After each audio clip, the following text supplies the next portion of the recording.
Okay, so I'm back and have to apologize that I've had these videos recorded already. Let's see, I am up to about turn 164 in this game, and ever since the Super Bowl, I've just been kind of a little busy or sleeping or hungover or just haven't been messing around with Civ, so I haven't even finished this game. But I do want to finish this, so here I am back at it. And let's see, am I really on turn 128? Try to catch my bearings here. Alright. Let's push forward here a little bit, about a minute.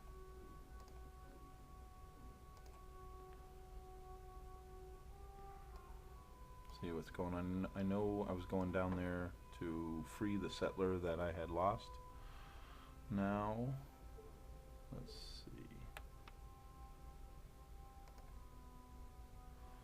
Alright.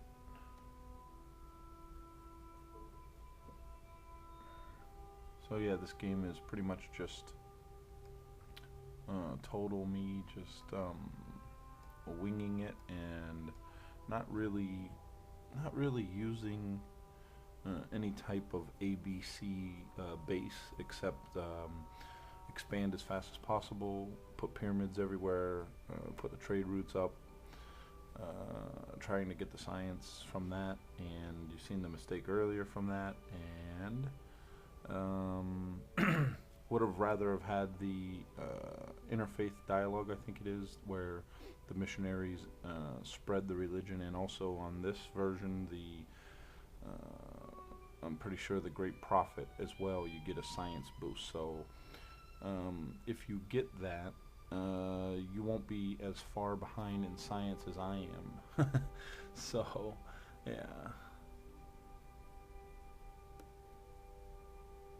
but hopefully through some war we'll be able to gain some more ground, possibly catch up on some science.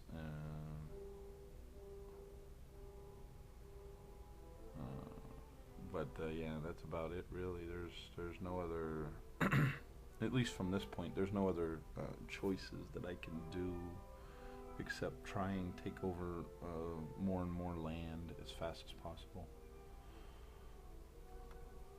which you know, that's what I'm attempting, at least here. It's not going as I would have planned, and I moved the admiral back. I misclicked and lost some more turns there. So finally, let's get a university here at turn 130 with only a 5 population. Not going to help that much, but eventually it should give us a little more science. Yeah. And as you can see, most likely the possibility of getting Oxford is quite late. Very much later in this game. So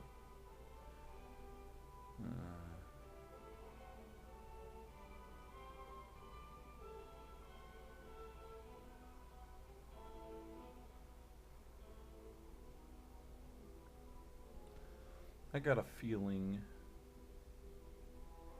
and only reason I didn't head towards France, which would have been shorter distance and probably easier maybe to take out some of those cities, since they're pretty good friends of ours, and you know, they've adopted our religion. I just decided to keep them an ally the game, most of the game at least, so hoping that they don't get upset at me, and decide to destroy my back door, which is pretty much defenseless. Yeah.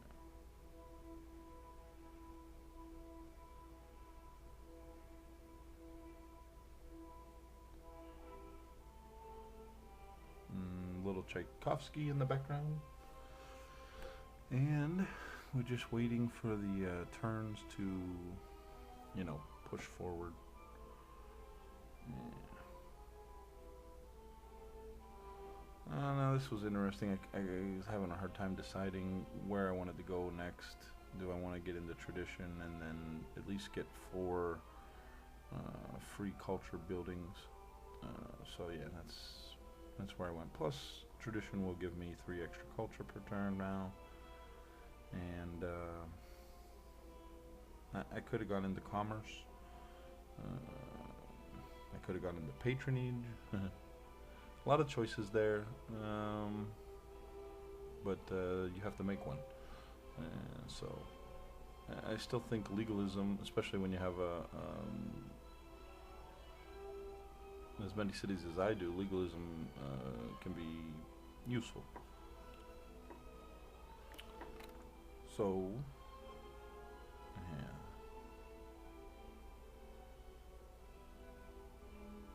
I'm hoping to burn through all of the videos up to the turn that I'm currently on. So that's another...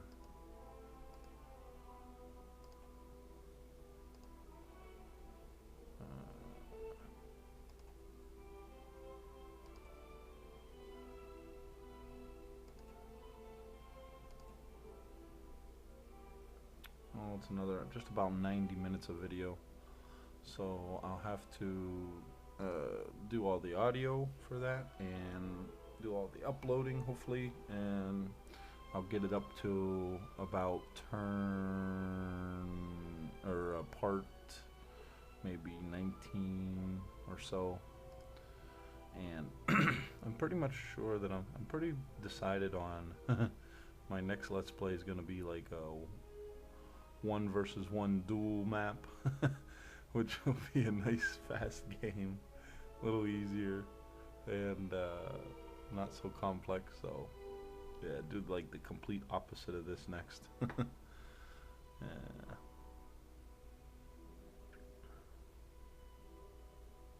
And this is another problem that Belgrade, if we don't take Belgrade out, or at least defend against a little bit of it, that one of the civilizations that eventually most likely we'll have to go to war with will take them as an ally, and it will give us trouble since we have cities pretty close to them, which always kind of upsets me, because when I have the city-states locked down as an ally, they don't seem to help me very much at all, and it doesn't seem to work out in the opposite case. We'll do some trading, and you can see he's getting a little bit anxious with us, so he's not giving us the full amount for the silk. So I was trying to, you know, get a better price.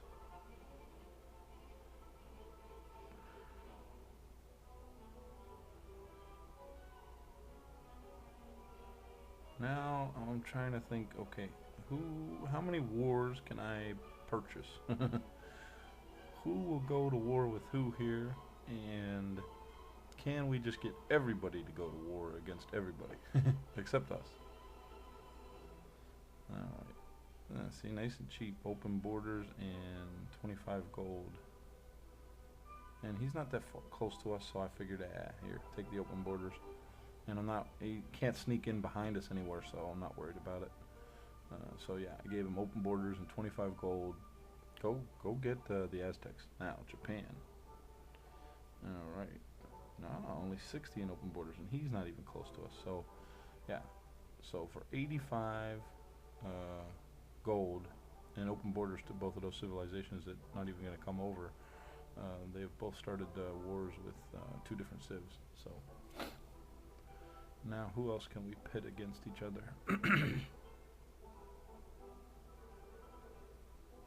Pretty cheap, really, considering being able to start wars. Can we get you to go against Japan? How about Napoleon? No. All right. That's pretty mean. Napoleon's like our best friend, and I'm trying to get somebody to go to war with him. How about Napoleon go to war with everybody? Look at that. Only 72 gold. Or is it 73? Can't tell. To go to war with Montezuma. Now, we should give him open borders so that he can, get over there, but I haven't done that yet.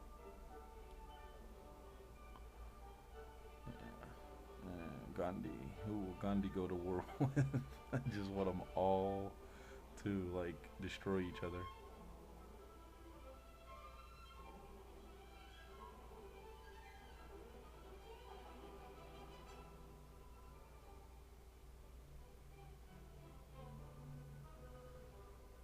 Try to ally up here with Zanzibar, since they're giving quite a bit of happiness, and the gold gifts were pretty cheap, or gave us a boost in giving them gold. Now, my poor settler's been over there for about 10 turns. Finally we can get over there and get him and put up another city with the happiness at 15 now, so dropping down the cities isn't so bad, unless we end up losing allies. Pretty sure Zanzibar is our friend, but there it goes. They're just lagging. It's just I think I need a stronger computer than, I probably got a medium type strength computer. I need one of those super gaming computers for playing larger maps. Okay, so now long count bonus. Not sure what I want to use it for. I think I've stated before that my plan is to go with late great person generation, but I've already used the Admiral and the Prophet. Now I could use the Great General, but I'm not really set up for that yet. So I'm probably going to have to bite the bullet here and go with one of the ones that push up the generation. And I went with the Great Engineer, who I'm planning on, I think I'm planning on saving for one of the wonders coming up that I might not even have a chance to get, but I'll go for it.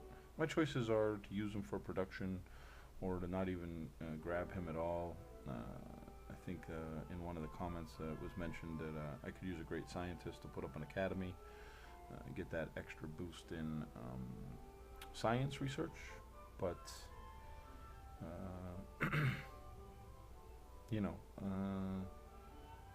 this isn't really a science type of game, so I'm not really focused in on worrying about that, although the more ahead you are in science, the better it is, especially for your military. We'll just have to see how it goes. It might have been a better plan, the great scientist first. I think I was worried that my long count wouldn't come around fast enough for when I needed it for one of the wonders. However, that's probably wrong.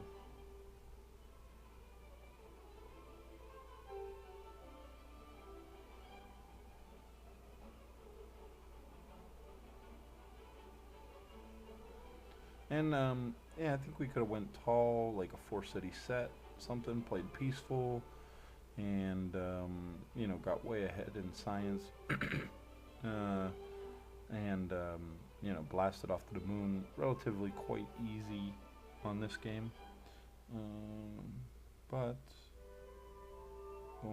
what I wanted to try to do is I wanted to ICS with Pangea, because you should be able to exploit the pyramids with the extra faith generation and science generation. I know I've seen it done before, and it's pretty much proven. So, but for me, it's a little bit more difficult to ICS than, say, with some other different other civs that I think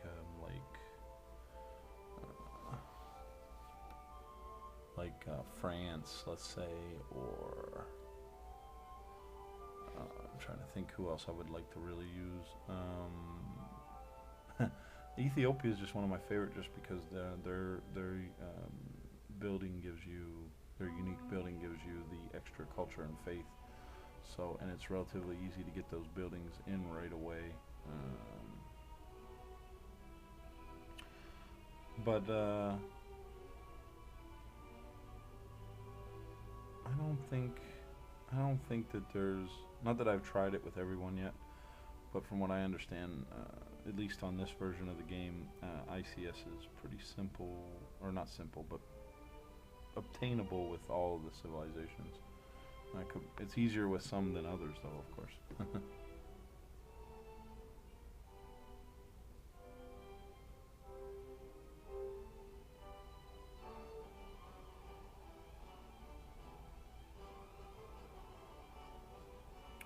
And this guy is going to be trouble. He's all the way. He's pretty much in the lead, everything, and he is like all the way on the other side of the map, and he is not.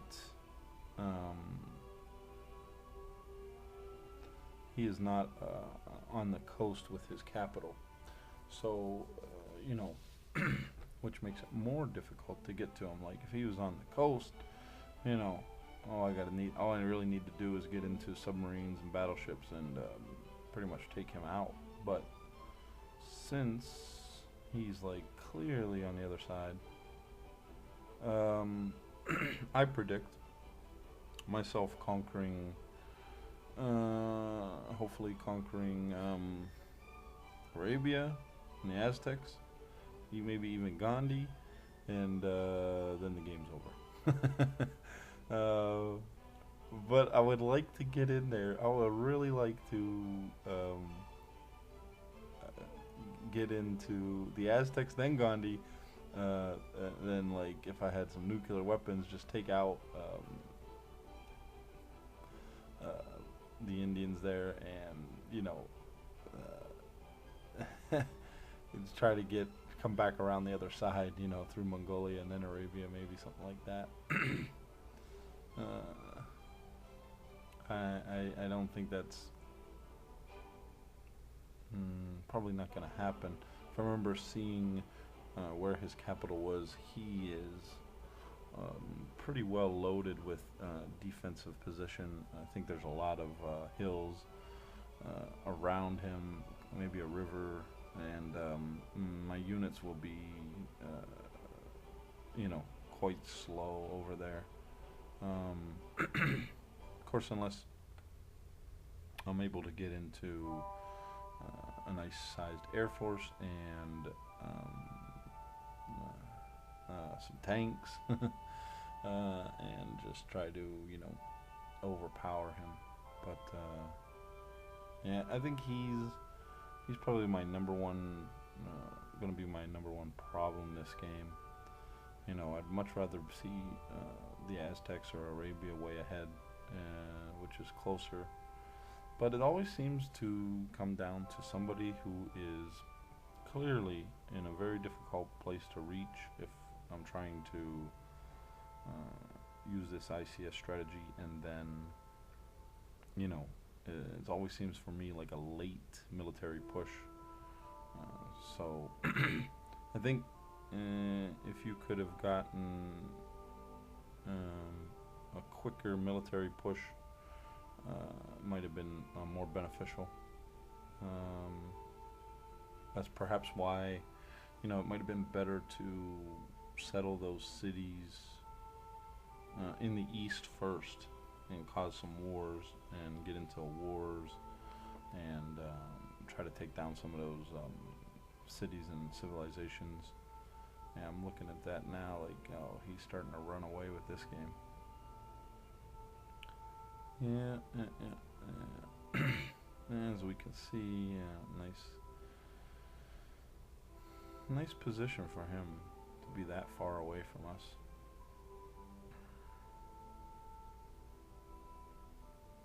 Trying to see if there's a way to get through there. Even looks like there's a mountain there, two mountains, so it's going to be tough to get through. Just a headache. Just a complete headache. Which is, one of the reasons why I named this total aggravation. So, yeah. Gotta come up with a crisper plan, because if I go into there and take out Mecca, it's going to take me quite a bit of time to get through and then back down after those guys.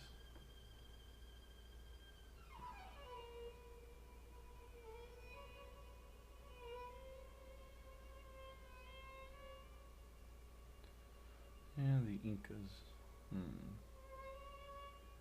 So if it's not Pacao giving me trouble, it's the Incas. It's not the Mayans, it's the Incas. So.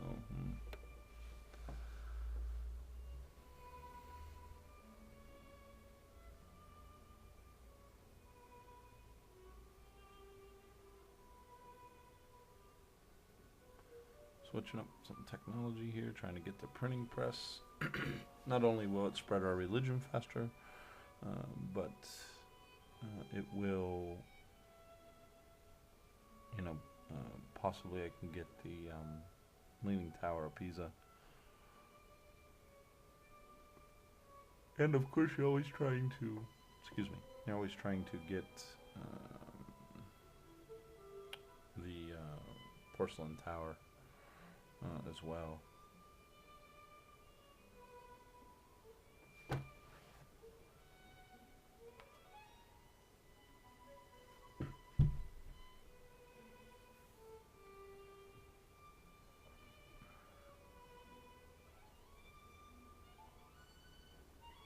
Always figures the guy with all the good wonders that you'd like to take out on these larger maps is always the hardest to get to and the furthest away.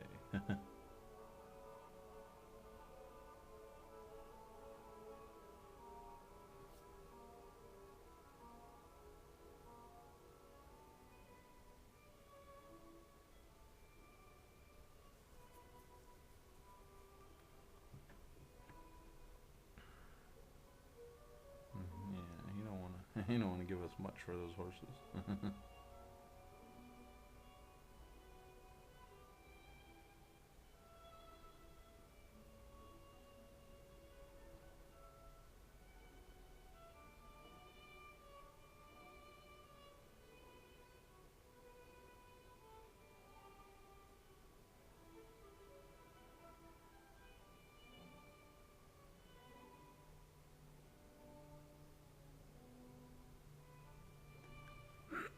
So yeah, the plan really is not to get these outside cities up more than 4 population, really.